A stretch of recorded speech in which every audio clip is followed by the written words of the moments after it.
Dear students, in this video I am going to speak about Section 27 of the Indian Evidence Act. Section 27 is a proviso to Sections 25 and 26 and it is an exception to Section 24. It is based on what is usually called the doctrine of confirmation by subsequent facts. This doctrine is founded on the principle that if any fact is discovered in a search on the strength of any information obtained from a prisoner, such a discovery guarantees that the information supplied by the prisoner is true. The information might be confessional or non-inculpatory, but if it results in discovering a new fact, it becomes reliable information. Here, please pause the video and draft your opinion on the problem-based question that is shown here.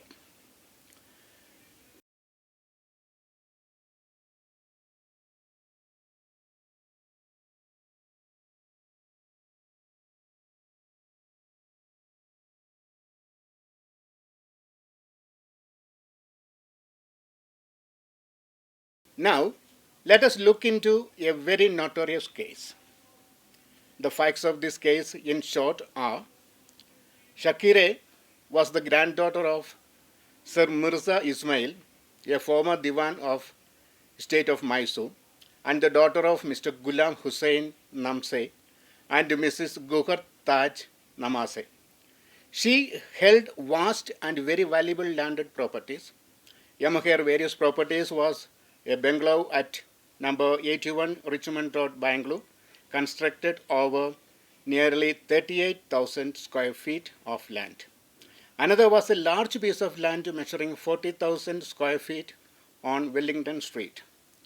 Shakira was married to Mr. Akbar Khalili, a member of the Indian Foreign Service. They had 4 daughters from their marriage. Shakira came to know Murali Manohar Mishra, who called himself Swami Shraddhananda, for the first time in 1983 when she and her family visited Nawab of Rampur in New Delhi. The appellant was introduced as someone who was looking after the Rampur properties and was said to be quite proficient in managing urban landed estates. Shakira at that time was facing some difficulties under the urban land ceiling law. She asked the appellant, that is Murali Manohar, to come over to Bangalore and help her to sort out the problems concerning her properties. Soon thereafter, Akbar Khalili was posted as a diplomat in Iran. In those days, Iran was not a family station for Indian diplomats, and hence he went alone, leaving Shakira in Bangalore. Murali Manohar Mishra then came to Bangalore and started living in a part of her house, 81 Richmond Road, purportedly to assist in managing her properties. More than helping the property matters, he worked on her suppressed strong desire for a son and convinced her that with his occult powers he could make her beget a son. In 1985, Shakira and Akbar Khalili got divorced. Shakira then proceeded to marry Murali Manohar Mishra. She paid no heed to the opposition from family and friends and finally got married to him on 17th April 1986 under the Special Marriage Act. The marriage was registered at the Sub-Registrar's Office, Mayo Hall, Bangalore. After marriage, they lived together at 81 Richmond Road. For domestic tasks, they engaged a couple, a man called Raju and his wife Josephine. They lived in the servants' quarter of the bungalow. The daughters from the first marriage were most of the time staying abroad. After marriage, Murali Manohar Mishra obtained a testamentary will in his favor, besides a general power of attorney, appointed him as her agent and attorney. Further, they opened several bank accounts jointly and took several bank lockers in their joint names. They also started together a private company called SS Housing Private Limited, of which they alone were the partners. However, Shakira's relations with her daughters and parents continued as normal. They met occasionally and kept in touch by speaking on the telephone regularly. By the end of May 1991, Shakira suddenly and mysteriously disappeared. Her mother last met her on 13th April 1991. Her daughter Saba Khalili last spoke to her on the telephone on 19th April 1991. And according to the servants, Raju and Josephine, they last saw her in Murali's company on the morning of 28th May 1991. Thereafter, Shakira was not seen or spoken to by anyone. At that time, she was about 40 years old. When Saba did not receive any call from her mother, nor could she get through to her on telephone, she inquired about her from Murali Mishra, who said that she had gone to Hyderabad in June 1991. When she contacted him again, he told her that her mother had gone to Kutch to attend a wedding. A week later, he told her that Shakira was keeping a low profile due to some income tax problems. Frustrated by the evasive and vague replies by the Murali, Saba came down to Bangalore but found no trace of her mother in her house. Murali then said that Shakira was pregnant and that she had gone to the United States of America to deliver the child. He also said that she had gotten herself admitted to Roosevelt Hospital. Saba made inquiries and came to learn that Roosevelt Hospital records did not show the admission of anyone by the name Shakira or matching her description. He confronted Murali and accused him of giving false information about her mother. He tried to explain that Shakira had gone to London, but she wanted to keep her whereabouts confidential. However, all stories fabricated by him about her mother got exposed to Saba when she called on him in a hotel room in Mumbai and chanced upon the passport of her mother lying around. A glance at the passport made it clear that its holder had not gone to United States or the United Kingdom or anywhere.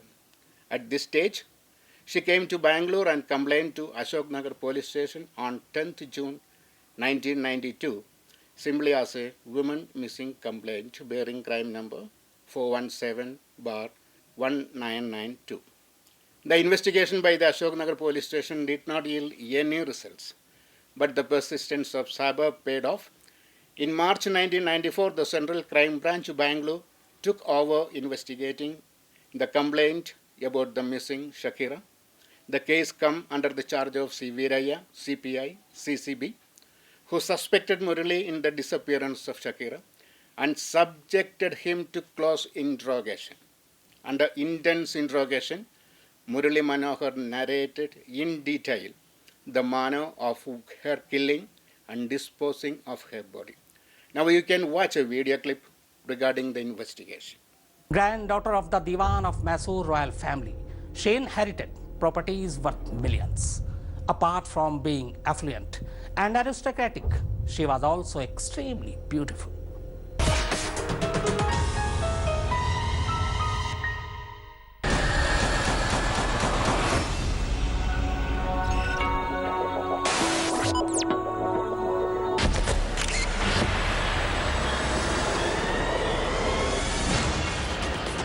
Cruel man, schemed. He once told me the only language anybody knows is money.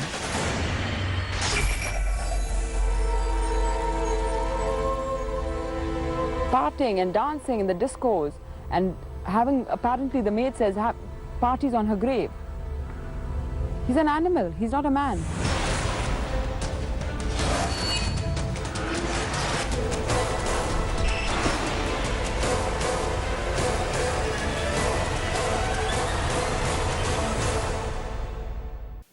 The IO then obtained an exhumation order from the magistrate and on March 30th, 1994, brought Murali to 81 Richmond Road along with the exhumation team. Murali took them to the rear of the house, passing through the dining hall and the kitchen. The place was open to the sky but was enclosed on all four sides by high walls. The floor was made of cadapast slabs, cemented at the joints. The place had no other access apart from the entry through the kitchen, the Murali identified the exact spot where the wooden box with the body of Shakira inside it lay buried and marked with a piece of chalk. The exhumation process started and the whole process was videographed. As pointed out by Murali, first, the stone slabs were removed and cemented portion below the slabs were broken up. Then the ground below was dug up and a large wooden box was found lying deep under. The box had inside it on top a foam mattress, a pillow, a bedsheet. Under the mattress was a skeleton with a sleeping gown around it.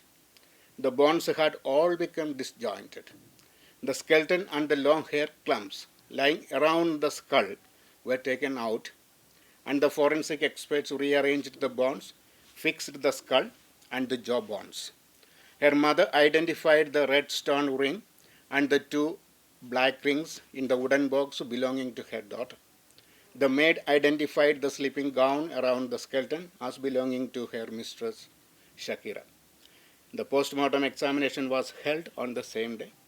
The skull, along with the undisputed photograph of Shakira, was sent to Forensic Science Laboratory for matching and identification by the photo superimposition method. The skeletal remains were subjected to DNA. Both the tests gave the same result and the skeleton was of Shakira.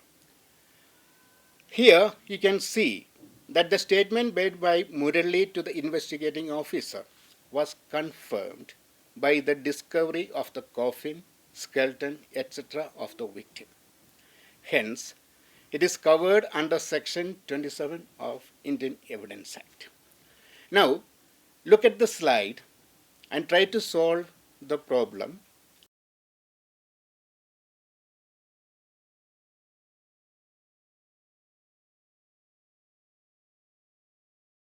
What happened to the case lastly? On May 21st, 2000, a Bengaluru Sessions Court awarded the death sentence to Swami Shraddhananda, which the Karnataka High Court confirmed in 2005. In 2008, the Supreme Court modified the sentence from the death penalty to life imprisonment without remission. In 2011, Shraddhananda was transferred from Central Prison at Parappana Agrahara, Bengaluru, was transferred to Bhopal Central Prison in Madhya Pradesh, his home state, on his request. With this, I hope you understood the concept about Section 27 of the Indian Evidence Act. Thank you.